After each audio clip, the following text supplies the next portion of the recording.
Bueno, muy buenas tardes. Vamos a dar inicio con la presentación.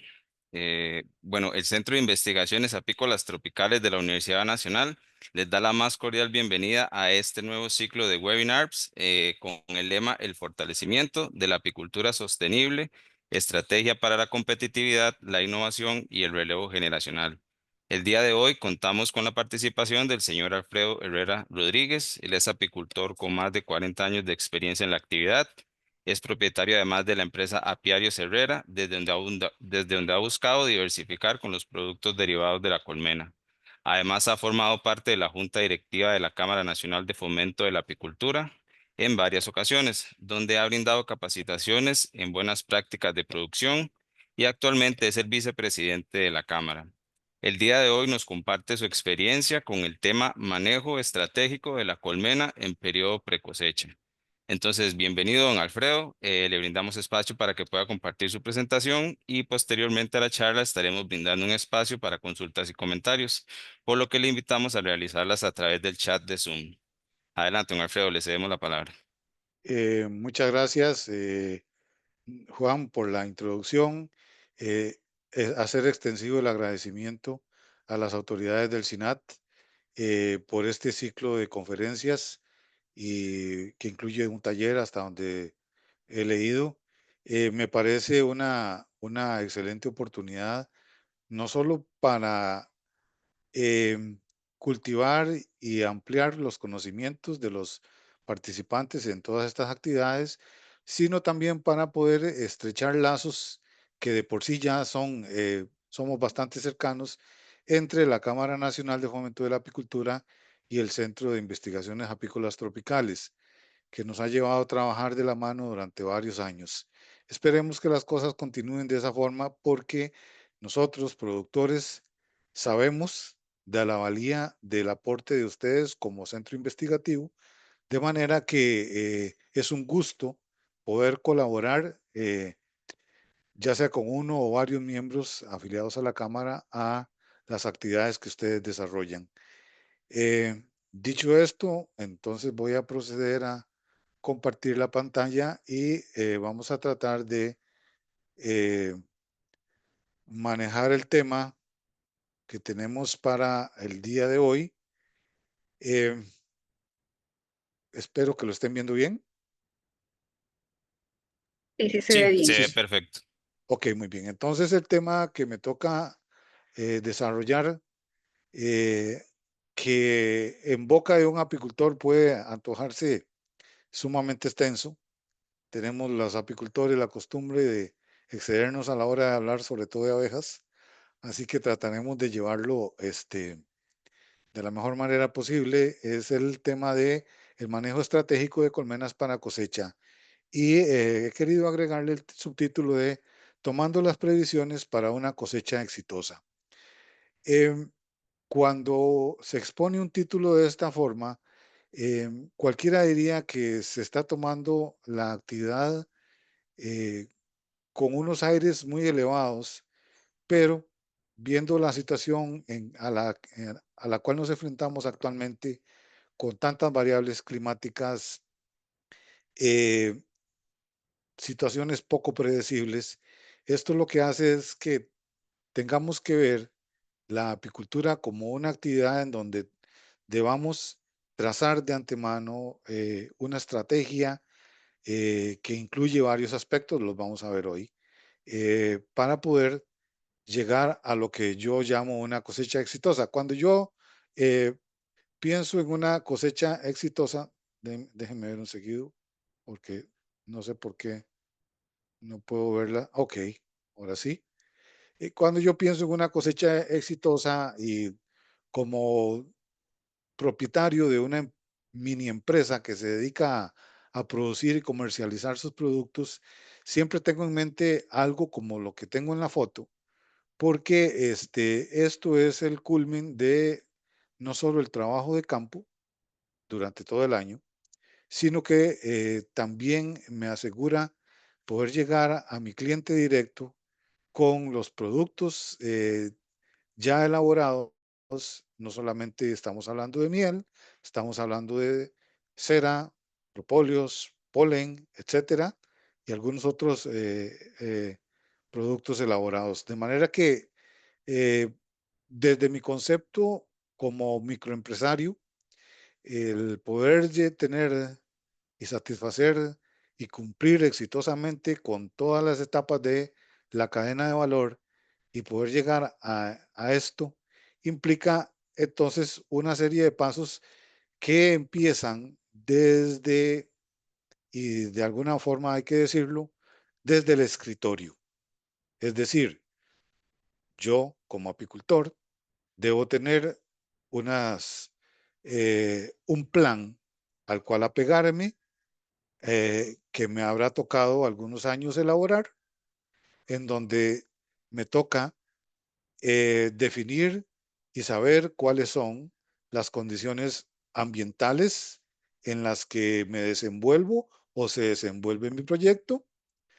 Obviamente las condiciones de la flora apícola circundante, que muchas veces se menosprecia, pero que básicamente es la que nos hace mm, de alguna forma saber cuál es el paso a seguir y cuándo darlo. Paralelamente, deben existir o se deben considerar las condiciones genéticas, o sea, qué material estoy manejando, si este material que manejo, estas abejas, son eh, las idóneas para la zona en donde estoy desenvolviéndome, existe algo mejor, están respondiendo adecuadamente a las exigencias de mi proyecto, etcétera, así como, y por qué no, y no menos importante, los adecuados conocimientos apícolas en donde prácticamente la apicultura ha pasado en los últimos 40 años, eh, ha pasado de ser una actividad meramente empírica, si se quiere, a algo en donde se deben tomar en consideración muchos aspectos técnicos, conocer algunas variables, conocer a qué nos enfrentamos, conocer cómo las nuevas herramientas tecnológicas nos van dando aportes y cómo debemos aplicarlos. O sea, no podemos cerrarnos al conocimiento que se está generando, sino más bien incorporarlo y aplicarlo a lo que ya de por sí estamos llevando a cabo. En el tema de las condiciones ambientales, voy a tocar brevemente cada uno de estos y luego seguiremos con nosotros. Eh, Considero que es muy importante porque debemos conocer el patrón del clima que se sugiere para la zona donde llevamos adelante nuestro proyecto. Costa Rica, con sus diferentes pisos altitudinales, con sus diferentes microclimas, con sus diferentes interrelaciones entre dos océanos y una cordillera sumamente elevada, partiendo el pequeño país en dos mitades prácticamente, nos hace que tengamos muchísimas zonas que inclusive en distancias menores a unos kilómetros resultan pues no diametralmente opuestas, pero por lo menos sí con variables que impiden generar por así decirlo, una receta exitosa aplicable a todo el país. Entonces, solamente como para demuestra un botón. Traigo un par de mapas del país. Este es el tipo de bosques y otras tierras de Costa Rica, eh, elaborado en 2021. Entonces, aquí podemos ver el mosaico de bosques que tenemos en el país y vamos desde bosques maduros, secundarios, plantaciones forestales, manglares, cultivos, distintos cultivos, pastos, zonas urbanas, eh, etcétera. De manera que, si bien es cierto, vivo en la meseta central, pero mi proyecto está en el área de Guanacaste, eh, evidentemente debo adaptar todas las necesidades, requerimientos y, por qué no, vicisitudes de la apicultura a la zona en donde estoy y no necesariamente lo que se aplica en mi caso pueda servirle a toda la provincia, por ejemplo, de Guanacaste. Y quiero compartir este otro mapita en donde eh, está representada la precipitación en milímetros para todo el país. Em, Podemos ver zonas desde menos de 105 milímetros hasta más de 260. O sea, tenemos una variedad altísima que, aunado a la topografía tan variada que tenemos, y solo por mencionar en el Valle Central, hace que sea difícil establecer un lineamiento único, inclusive para una sola región. Tenemos muchísimas regiones, eh, de allí que las condiciones ambientales deban tomarse con bastante particularidad para cada uno de los proyectos apícolas que se desenvuelven en el país.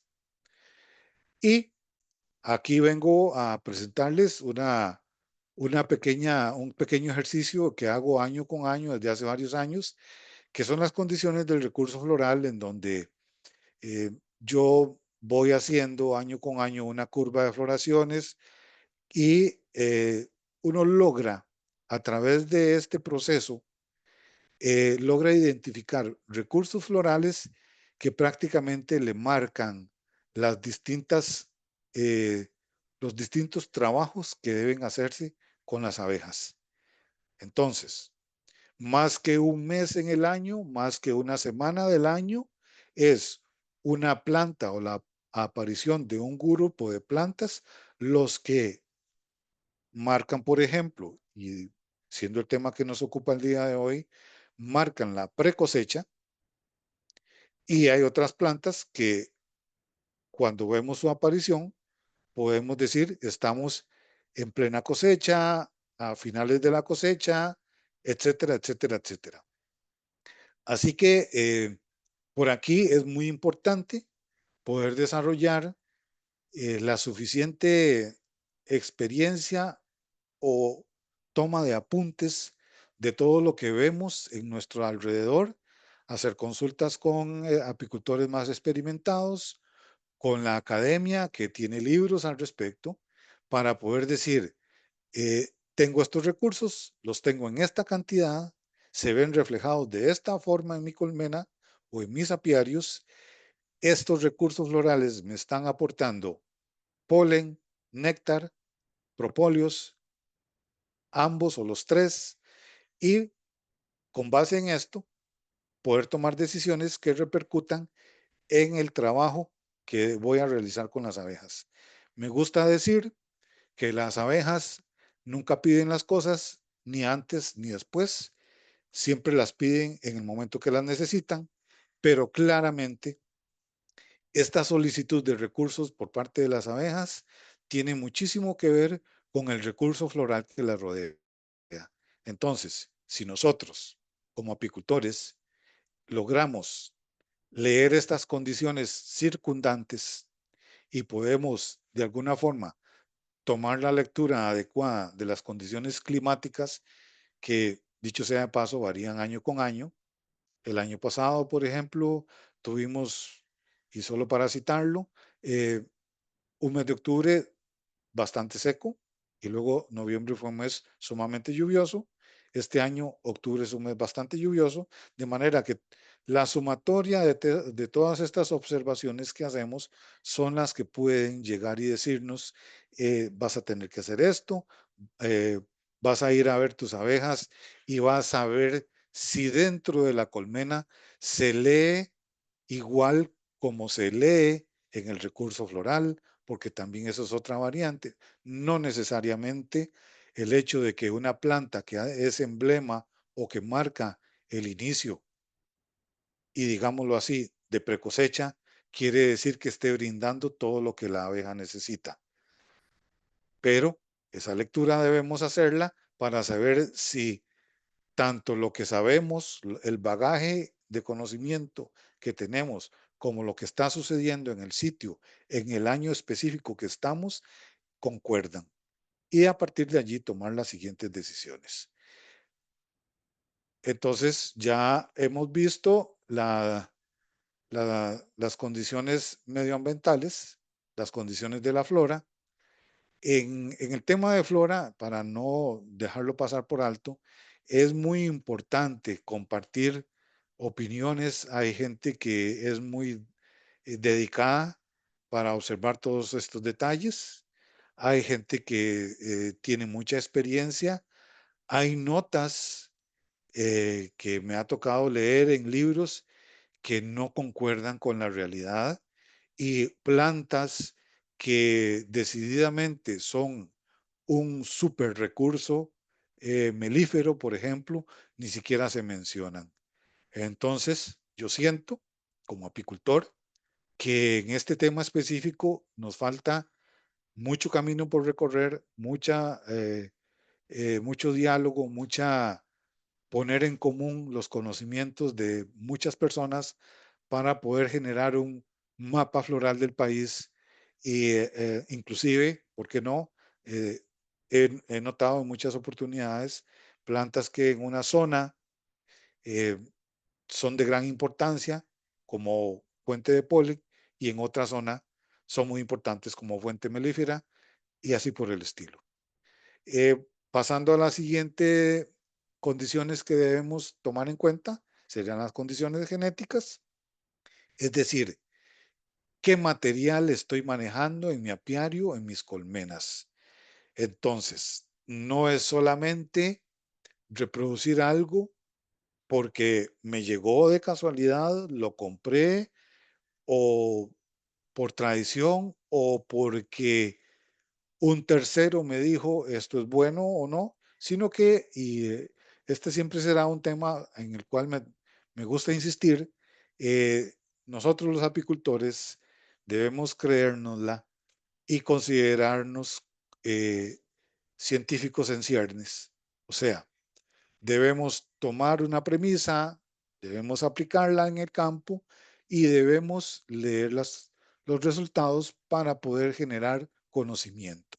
De manera que, y aplicado al tema genético, eh, puedo decir, sin temor a equivocarme, que muchas de las razas de abejas que tenemos en el país actualmente, fruto de importaciones legales, como es el caso de la que recién realizó la Cámara de Apicultura, así como fruto de introducción de contrabando, no se puede tapar el sol con un dedo, que también sucede en el país, muchas de estas razas funcionan en algunas zonas a cierta altimetría, bajo ciertas condiciones, y en otras zonas no dan pie con bola. Entonces, este tipo de conocimientos es importante que lo manejemos, que sepamos que aunque tal vez a mi gusto, según mi criterio, según lo que satisface mi visión, es bonito, quizás a la hora de los resultados en términos de kilogramos por colmena no sean lo mejor. De manera que eh, nos tocará ir haciendo una evaluación de qué tenemos y qué nos sirve más. Aquí hay varias variables que se deben tomar en cuenta y me gusta siempre tomar en cuenta la variable del entorno rural o del entorno urbano, depende de dónde me desempeñe, porque evidentemente cada uno de estos entornos podría permitirme el manejo de cierta raza de abejas más que otras. Es decir, y pongo otro ejemplo, quizás mi mayor deseo, y bueno, en la realidad no es así, pero hay que poner el ejemplo, sea tener abejas africanizadas porque son resistentes a las enfermedades, me van a, según algunos, producen más, etcétera, pero desgraciadamente por la defensividad que exhiben, quizás en zonas en donde hayan animales cerca, eh, viviendas cerca, caminos cerca, no sea posible que yo pueda desempeñarme según lo que yo quiero. Y una de dos, me toque variar la genética o me toque variar de ambiente. También tengo que tomar en cuenta las distintas explotaciones agrícolas que suelen acompañarnos en las zonas de producción. eh, y aquí es muy importante este punto, puesto que independientemente de las condiciones genéticas o el stock genético que yo maneje, eh, existe un tema que es de relevancia en la apicultura nacional, que son las intoxicaciones que frecuentemente suceden, en donde generalmente es un choque entre la ubicación de mis colmenas y las prácticas agrícolas del entorno. Así que todas estas cosas deben considerarse y me gusta meterlas dentro de este paquete. Ahora, no puedo dejar de lado cuál es el proyecto que estoy llevando a cabo. Es decir, eh, muchas veces el escoger un determinado tipo de abeja o raza también tiene que ir de la mano con cuál es la raza que me va a producir, si mi caso es producir miel de abeja, cuál es la raza que en las condiciones de mi entorno geográfico, de mi entorno floral, se va a desempeñar mejor. Así que son temas que deben ponerse en la mesa de previo o en el transcurso de mi vida como apicultor para poder decir, esto lo probé, no me funcionó, bajo estas circunstancias esto es lo idóneo, o tengo que de alguna forma variar para buscar una mejor respuesta de mis abejas, respuesta que se vea reflejada en la cantidad de kilogramos de cualquier producto que sea que produzca y que al final del año pueda yo decir, bueno, la situación está cerrando con números en negro. Y por último, pero no menos importante, sería el tema de los conocimientos apícolas. Me gusta llamarlo a esto, copiando a un término muy usado por otros colegas. Nosotros, como apicultores, debemos escoger un sendero tecnológico eh, que se forma básicamente por mi experiencia, pero aunado también a la lectura de las experiencias ajenas. O sea, tengo que tener claro por dónde quiero transitar, porque la interacción y simultaneidad de nuestro paquete de conocimientos es lo que a la postre marca la diferencia.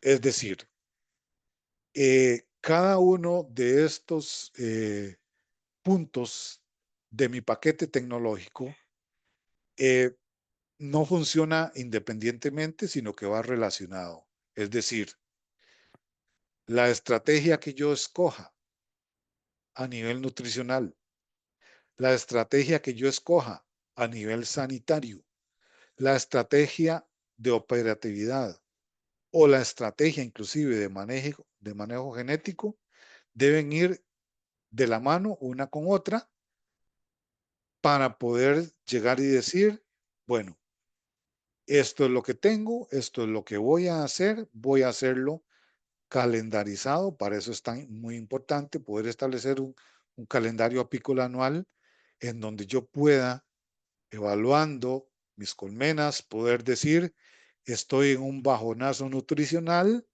y voy rumbo a, y poniendo un ejemplo, voy rumbo a una división de colmenas, se me ocurre pensar en eso, y no sé si el conocimiento de la flora de la zona me va a ayudar o no me va a ayudar, o voy a tener que echar en mano de recursos extras para lograr el objetivo que me estoy planeando, que es, como en el ejemplo que estoy dando, la multiplicación de colmenas. Entonces, voy a tocar cada una de estas estrategias que son muy importantes, que son las que marcan el rumbo de lo que yo quiero y que enmarcadas dentro de una correcta eh, atiempamiento de las labores anuales me pueden ayudar. No puedo dejar de lado, antes de entrar a ver cada una de estas estrategias, hacer mención de la progresión de Farrar, que es la famosa regla de Farrar, conocida por todos los apicultores desde hace muchos años. Esta regla dice que cuanto más aumenta la población de una colmena, mayor es la producción individual de cada abeja. Esto equivale a decir que aumenta la productividad y se conoce como un principio de sinergia. Esto se debe a que a medida que aumenta el número de abejas de una colmena, también aumenta la proporción de pecoreadoras. Y esto es muy sencillo de explicar.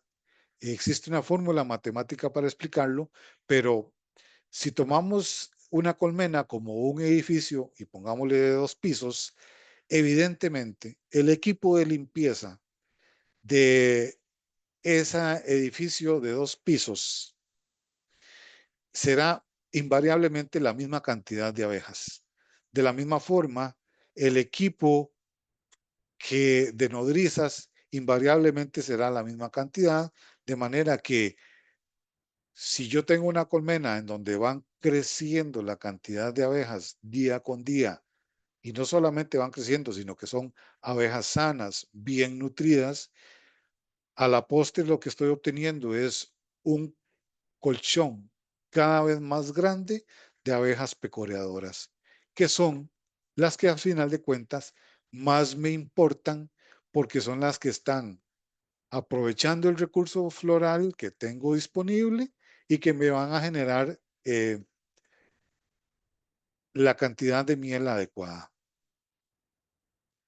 Y también tengo que tomar en consideración la famosa regla de los 40 días, que no es otra cosa más que los días que tarda la reina desde que pone un huevo y este huevito en desarrollar su o completar su ciclo metamorfósico y sumarle los días que trabaja dentro de la colmena, que básicamente son 40. Para yo obtener esto, para poder estimular esta explosión poblacional, debo buscar la adecuada estrategia de alimentación para, haciendo uso de ella, hacer creer o engañar a la colmena diciéndole, bueno, ya estamos en precosecha, te toca apretar, poner, eh, hacer crecer exponencialmente la población de la colmena. De esta alimentación, como lo mencionaba el tema de los 40 días, debe iniciarse al menos 40 días antes del inicio proyectado de la floración en la zona donde tendremos nuestras colmenas para la producción de miel. Obviamente, el néctar contiene un alto porcentaje de humedad, por esa razón, la proporción de agua en este tipo de alimentación estimulante debe ser mayor a la alimentación de sostenimiento que realizamos el resto del invierno. Aquí hay varias consideraciones, no todo está escrito en piedra, depende en mucha medida de eh, dónde tengo mi operación, cuánto tiempo estoy dispuesto a invertirle, cada cuánto reviso mis colmenas, etcétera, etcétera, etcétera. Pero básicamente es tratar de, llegado el momento, tener todo un apiario en condiciones, todas las colmenas en condiciones similares de crecimiento y que podamos decir, bueno, mi apiario es una unidad productiva que está al 80, 90, 100%. Volviendo entonces al tema de la estrategia nutricional, tengo que tener muy claro que, y este es un punto que siempre me gusta enfocar, el alimento preferido de las abejas se llama néctar, no se llama miel de abeja.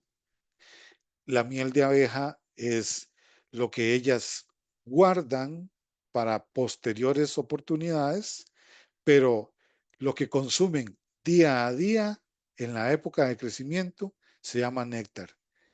Y esto es muy importante porque sobre este concepto es sobre el cual debemos establecer nuestra estrategia de nutrición, o sea, darles algo lo más parecido a néctar, para que casualmente ellas entiendan que está habiendo un flujo nectario y que lo que en términos reales, en términos de tiempo normal, va a empezar 40 o 50 días después, yo lo estoy haciendo empezar 40 o 50 días antes.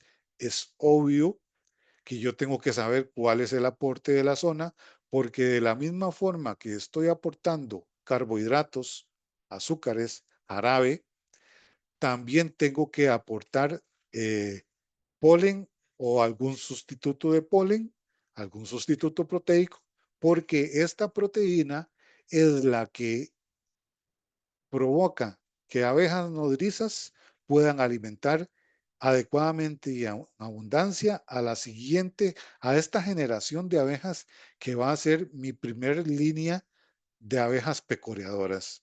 Entonces, de nada me sirve aportar carbohidratos si no estoy aportando el suficiente, la suficiente proteína, porque lo que voy a obtener a la postre, quizás sí sean más abejas, pero con una edad promedio de vida muy inferior a si hubieran sido bien alimentadas. Entonces, tengo que tener claro cuál es el enfoque de lo que estoy aportando. Entonces, debo aportar carbohidratos, debo aportar proteínas, de ser posible, debo aportar probióticos, porque está clarísimo que una abeja que tenga un tracto digestivo en óptimas condiciones va a resistir adecuadamente los posibles embates de enfermedades, va a generar mayor cantidad de cuerpos grasos que decididamente son los que prolongan la vida de la abeja como tal, y una abeja en la edad de pecoreo que haya tenido un adecuado desarrollo, que tenga los cuerpos grasos desarrollados adecuadamente, va a pecorear por más tiempo que una que no los tenga. De manera que la estrategia nutricional debe estar muy clara, debe ser siempre apostando al máximo para no sufrir bajonazos en el último minuto. También tengo que tener una estrategia sanitaria basada sobre todo en que antes de ir a la guerra debo conocer a mi enemigo. Es decir, eh, está clarísimo a nivel mundial que el mayor parásito que afecta a la abeja se llama varroa. No es el único, no es el único problema que debamos enfrentar, pero sí es el mayor. Y aquí muchas veces hay que tener claro que un ácaro como la varroa, un parásito como la varroa, llegó para quedarse. Quizás que nuestra estrategia en este punto sea mejor convivir que aniquilar. Es decir, cuando digo convivir, estoy mencionando mantener niveles bajos basados en una estrategia que pueda echar mano sobre todo de productos orgánicos para evitar problemas a la hora de producir miel, a la hora de llevarla al mercado que lo consume. Y no solamente este punto de la varroa, sino que el control epidemiológico debe ser integral. Y quiero entonces amarrar un poco la estrategia sanitaria con la estrategia nutricional, porque, eh, y voy a poner un ejemplo, si yo echo mano de un producto químico eh, y digamos que he echado mano de este producto durante varios años seguidos sin tener una estrategia de alternatividad, eh, yo podría quizás confiarme en que estoy haciendo algo bien y resulta que ya los ácaros no mueren en la cantidad que morían cuando empecé a usar este producto. De manera que las abejas empiezan cada vez a verse más debilitadas porque la infestación va siendo cada vez mayor. Yo no me estoy dando cuenta de eso. Y fisiológicamente la abeja está sufriendo al punto que aunque alimentemos con los carbohidratos adecuados, con la proteína adecuada, si no estoy enfrentando mi enemigo llamado Varroa de la forma más inteligente, con una estrategia asentada en la alternabilidad de productos, quizás estoy botando el dinero a la hora de aportar carbohidratos y proteínas. Entonces vemos cómo ya vimos la estrategia nutricional, estamos viendo la estrategia sanitaria y vemos que van de la mano.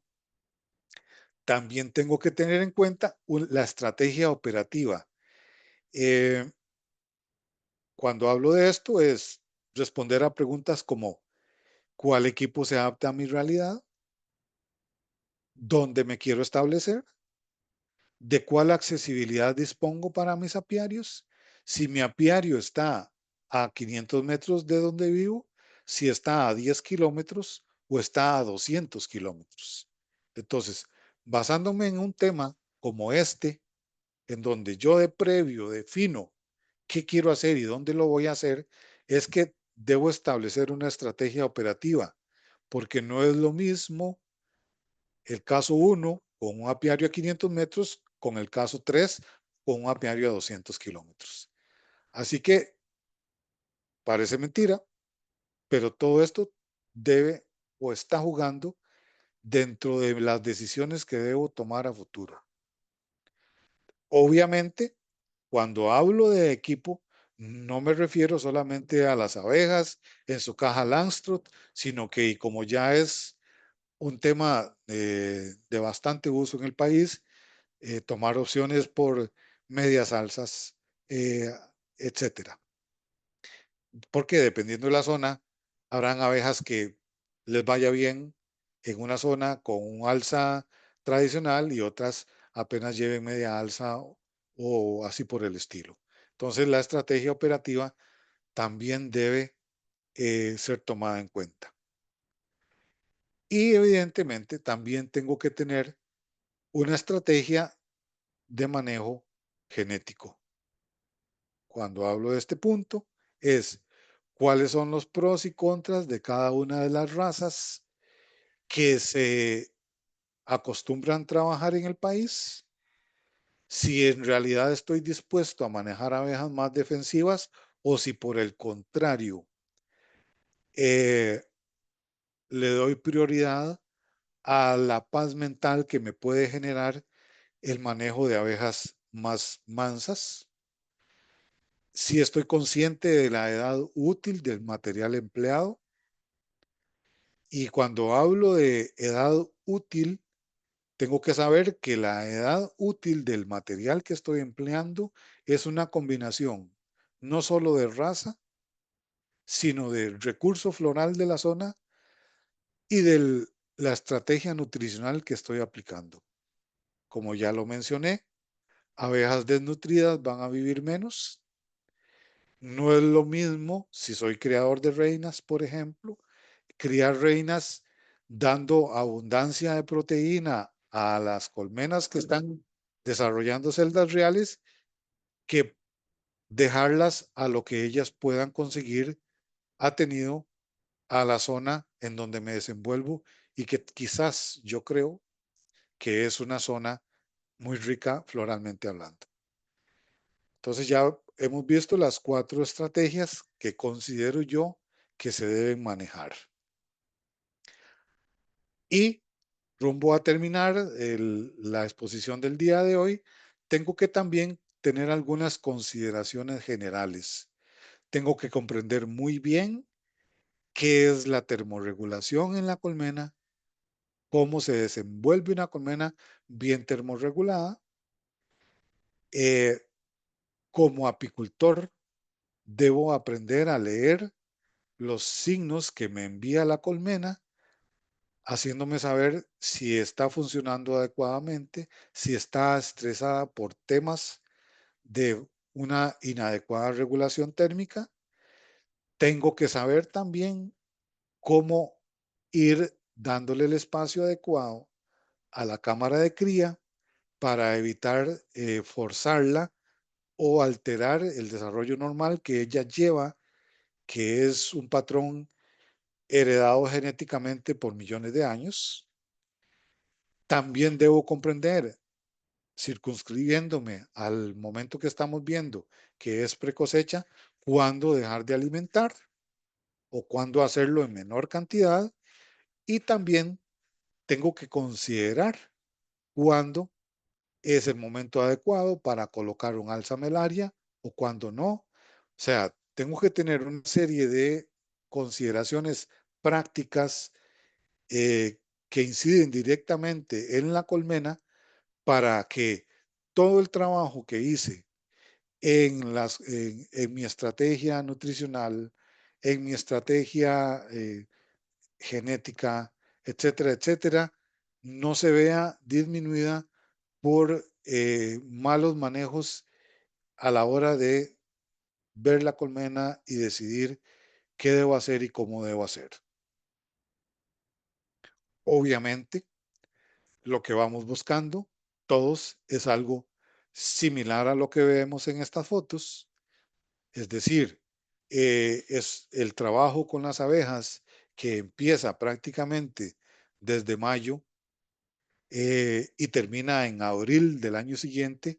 En algún momento debería pasar por algo como lo que vemos para yo poder llegar y decir, bueno, me parece que elaboré una buena estrategia, un conjunto de habilidades, de decisiones a las que les voy a poner de nombre sendero tecnológico y pude llegar a tener un buen término en las condiciones que la flora y el medio ambiente me lo permitieron.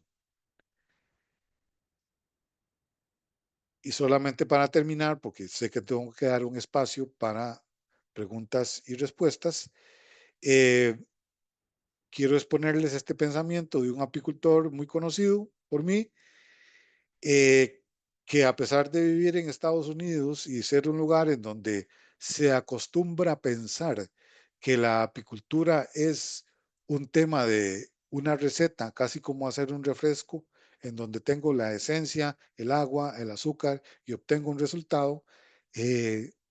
Hace unos días estuvo dando una charla y uno de los temas que resaltaron fue que la apicultura exitosa es una experiencia local.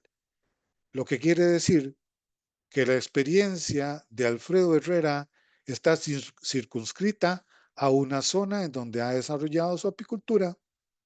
No necesariamente se puede aplicar a cualquier otra zona del país, porque no necesariamente va a resultar exitosa, pero lo que sí debe dejarnos esto de experiencia es que de la misma manera como y siguiendo el ejemplo, como este señor, Alfredo Herrera, está tratando de elaborar un sendero tecnológico para su explotación apícola, todos y cada uno de nosotros, distintos apicultores a nivel nacional o fuera de este país, podamos generar nuestra experiencia local para poder tener una apicultura exitosa.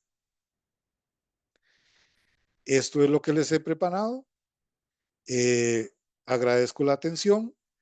Allí les queda mi correo electrónico y bueno, le doy la palabra al moderador para seguir con el programa. Bueno, don Alfredo, primero que nada, muchísimas gracias por la presentación. Vamos a dar paso a las consultas porque sí hay varias, entonces para que podamos ir abarcando en la medida de lo posible cada una de ellas. Bueno, por acá tengo una pregunta que dice que de acuerdo a su experiencia y su conocimiento de flora, ¿cuáles serían las especies semáforo en la proximidad de sus apiarios que te indican que ya se avecina la época de cosecha? Ok, esa pregunta es bastante importante. Como lo mencioné, Eh, mi experiencia no quiere decir que sea la, la voz cantante en el tema de qué debo ver o cómo debo verlo o qué debo esperar.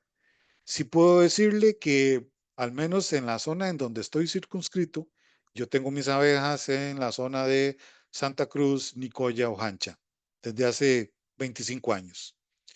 Eh, en este preciso momento hay una floración de un bejuco que localmente se le llama miona, hay otro bejuco que se le llama raspa, que casualmente son, y yo diría, los semáforos que marcan el inicio de la precosecha en estas dos zonas o en esta zona en donde estoy circunscrito. Pero lo que sí es interesante, por ejemplo, es que en el lugar donde yo vivo, que es Naranjo, a 1100 metros de altura, eh, al menos el bejuco miona está floreciendo en este momento. Y según he tenido reportes, es un bejuco que está sobre todo Centroamérica. ¿Qué quiere decir? Que de alguna manera podría ser un punto para observar, analizar y sacar conclusiones. Quizás no es la planta más importante, pero sí es la planta que me dice, ponga atención, porque, y aunque quizás aporte muy poco, de acuerdo sobre todo a la cantidad de lluvia que hay en el momento en que florece, pero sí se viene aunado unos días después por otras plantas que sí aportan bastante polen, por ejemplo, dormilona, escoba, etcétera. Entonces, al menos esa planta para mí es muy importante. Tal vez no aporta todo lo que yo quiero, pero sí me dice, bueno, si no empezaste a hacer nada a esta altura, te está agarrando tarde, si no fue que ya te agarró tarde.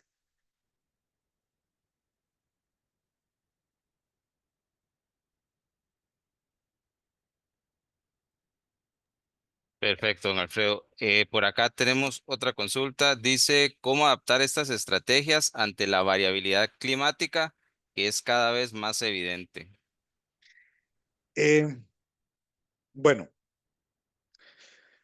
esta pregunta se las trae porque el mayor problema que tenemos quienes queremos marcar un periodo de precosecha con nuestras abejas es casualmente el que planeamos algo de acuerdo a la floración y tenemos una, un fenómeno atmosférico que venga a hacerse presente, y creo que lo mencioné el año pasado, noviembre, que se suponía que iba a ser un mes de transición, y por qué no, si se quería hasta de inicio de cosecha en la zona de Guanacaste, resultó un mes de lluvia desde el primero hasta el último día. Entonces, ante fenómenos tan radicales, eh, es difícil generar eh, la suficiente previsión. Yo considero que lo más importante es apegarnos al libreto. Cuando digo apegarnos al libreto es echar mano de las 4 estrategias que mencioné y de alguna medida no dejar el proyecto votado porque, y voy a poner un ejemplo, para mis adentros, para mi perspectiva del año, supuse que el 15 de noviembre iba a ser el último día que lloviera o la última semana que alimentara y todavía me quedaron 15 días más. Así que me toca seguir, o sea, me toca no aflojar porque si todo lo que estoy haciendo lo estoy haciendo bien, sobre todo la nutrición de la colmena, si estoy dando la adecuada nutrición, la abeja que cada vez está naciendo, que todos los días nace, que todos los días está desarrollándose, no se va a morir prematuramente por una desnutrición.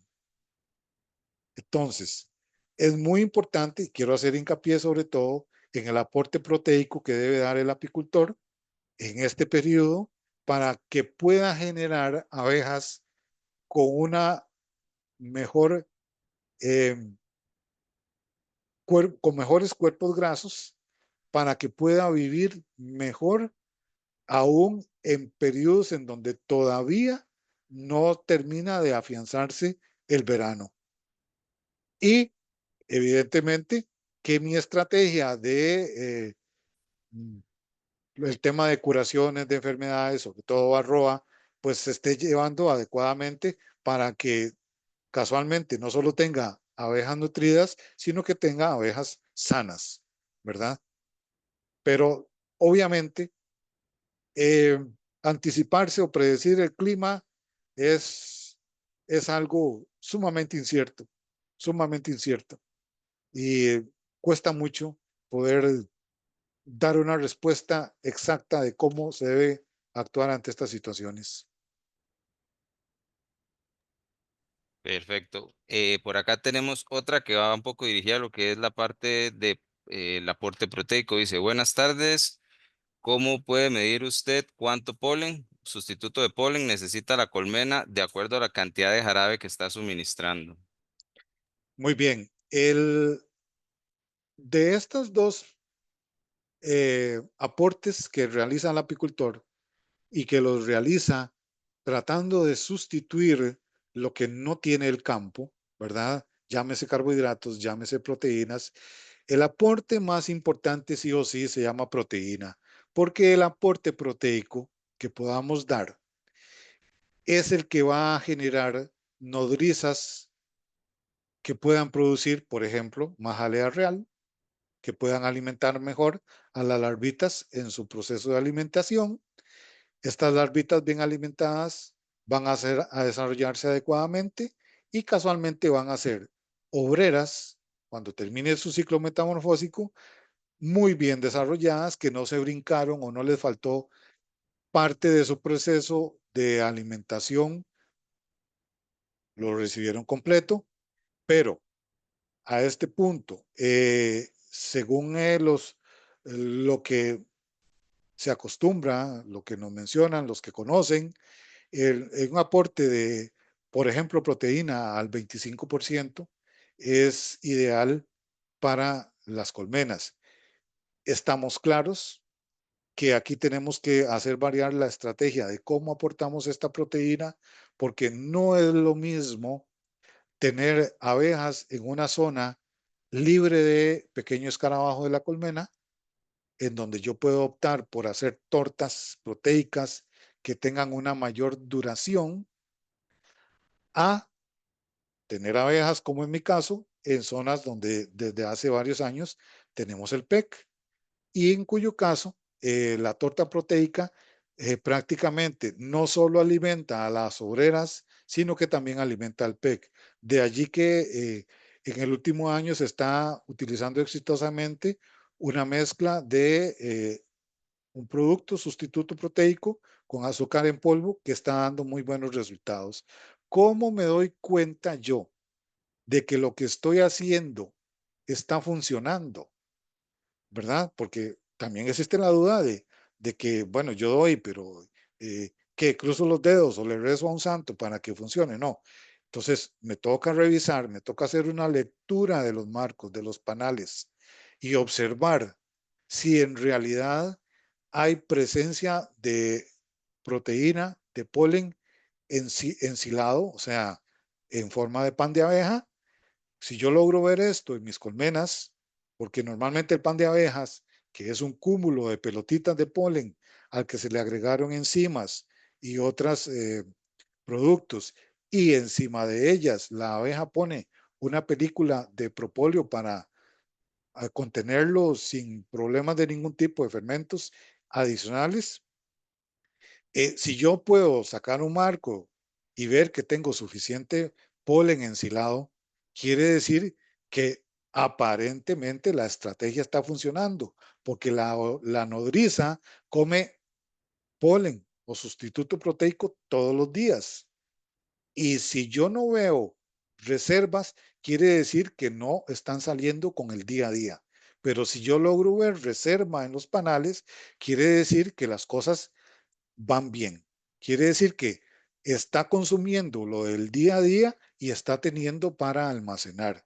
De igual forma sucede con el aporte de carbohidratos que da el apicultor. Lo que sucede es que con el tema del aporte de carbohidratos o jarabe, hay que tener muchísimo cuidado porque si yo doy un jarabe pesado, o sea, voy a poner un ejemplo, 2 partes de azúcar, 1 parte de agua, le estoy dando algo que tiene muchísima semejanza con la miel.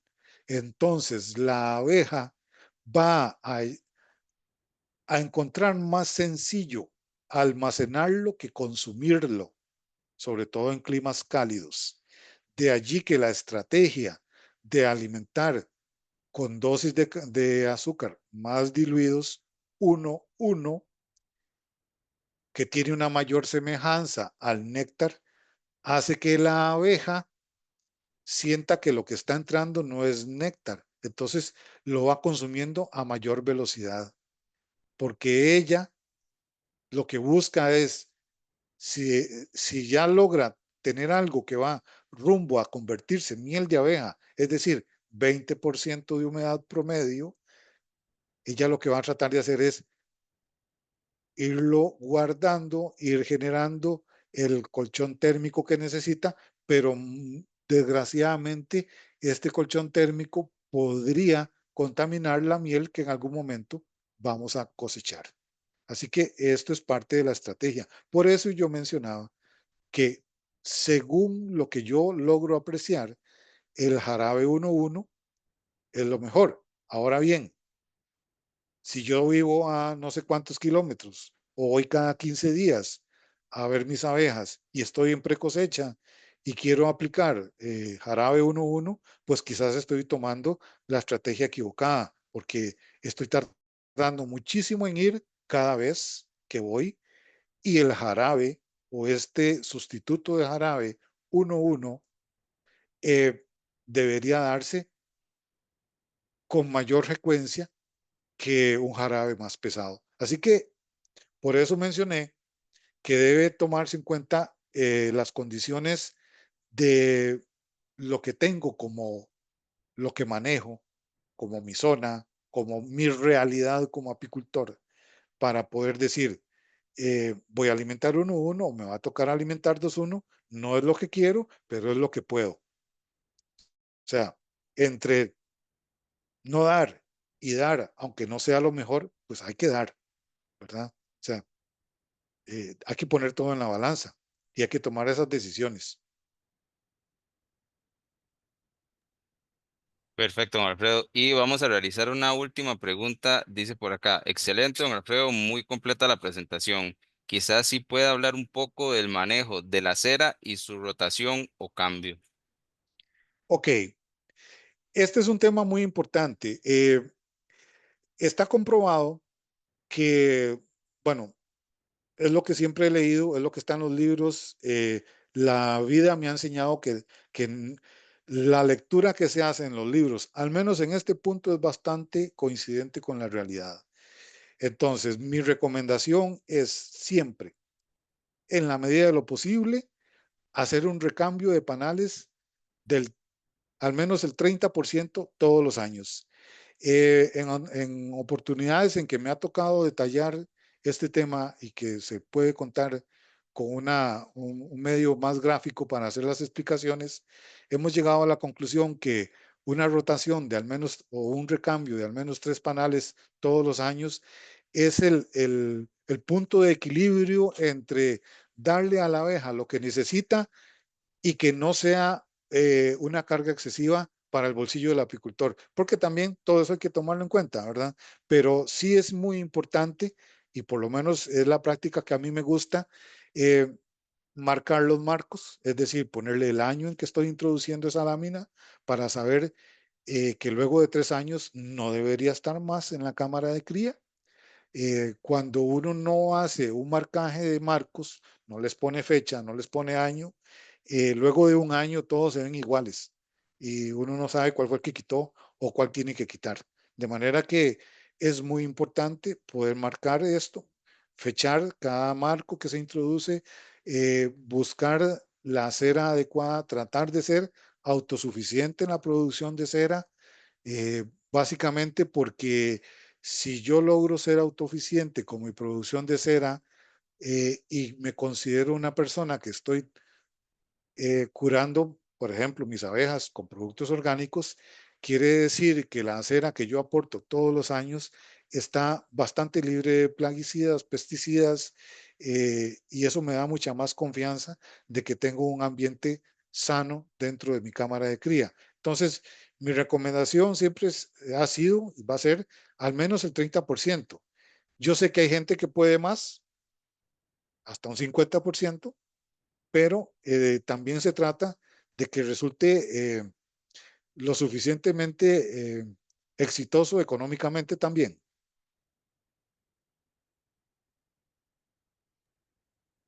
Bueno, perfecto, don Alfredo. Bueno, igual agradecerle, ¿verdad?, por la presentación del día de hoy. Sin duda es un tema muy relevante en lo que respecta a lo que son estrategias adecuadas de lo que son manejo en las diferentes etapas del ciclo productivo, ¿verdad?, principalmente en lo que es la etapa post cosecha.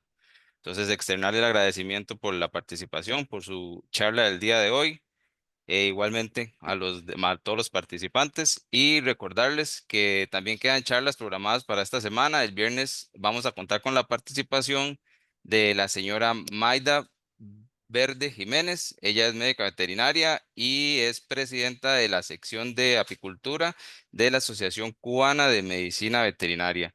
Y ella nos estará presentando la charla Sanidad Apícola, pilar de la productividad en la apicultura moderna. Entonces quedan todos cordialmente invitados para participar de esta charla, y pues externarle nuevamente el agradecimiento, don Alfredo, por la presentación del día de hoy, y pues nada más, ¿verdad? Agradecerles a todos por la participación. Y bueno, de mi parte agradecerle a usted, Juan, al SINAT por poder facilitar este tipo de intercambios de conocimientos que considero son sumamente importantes para todos nosotros, la academia y los apicultores. Reforzamos lazos que deben mantenerse vigentes y fuertes porque es la única forma de salir adelante en las situaciones que enfrentamos día a día. Eh, y pues nada, aquí seguimos a la orden para cuando lo tengan a bien. Y muchas gracias. Muchas gracias, don Alfredo, y a todos, y muy buenas tardes. Buenas tardes.